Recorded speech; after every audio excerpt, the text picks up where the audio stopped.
Hey everybody. Well, I got some time here while I'm waiting for permits. I try to show you a little of what I do and the stuff that I have to take into account when I pick up equipment and stuff. So in this lovely green book here, they have a provision for what I do.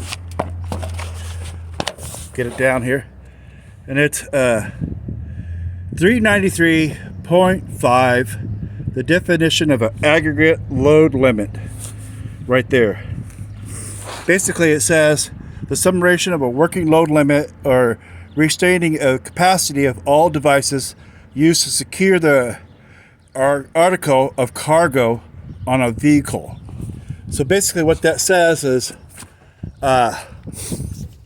there's a rating for each of these secure devices that I add up the rating to get my total aggregate load limit.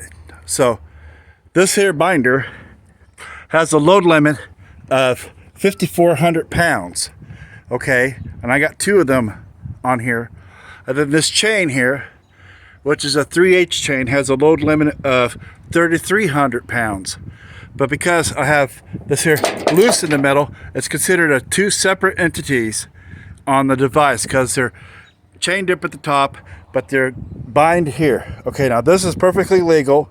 I was told by a DOT I could perfectly do that on the rub rail.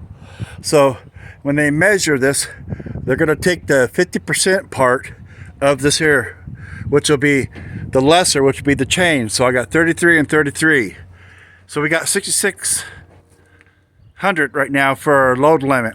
This whole unit weighs a total of 15,000 pounds, and I need to cover 50% of that load limit. So I got another chain here, but as you can see, it's different from the one up in front. It's one chain, one binder. So we're going to go 3,300 here. So now we have 9,900 for our load limit.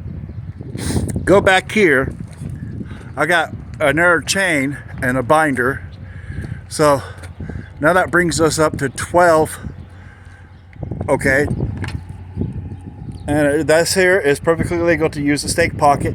You want to look at the welds, make sure it has a complete weld, and that the pocket itself ain't bent or cracked in there. That's something I gotta take into effect, as well as look at my links on my chain, making sure they're not bent, cracked, or deformed. Otherwise, that chain would be out of service. Alrighty, so now we got 1250, and then I got a strap here. If you look up here on the strap, it says 5,400 pounds. So I can add that to my working load limit. So I'm at 18,500 for a working load limit. And I only need to cover 15, so I'm over 3,000. It's always best to be over than under on this here. Another thing they want is on some equipment, they want, different points to be secure. And so many feet of the equipment need to be secure. So that's what I have to take in effect when I do my job. I'm governed by federal regulations, and I have to know my job because, as they say, ignorance of the law, you can't have that. So, alrighty, just a little bit of the math that I have to do each day.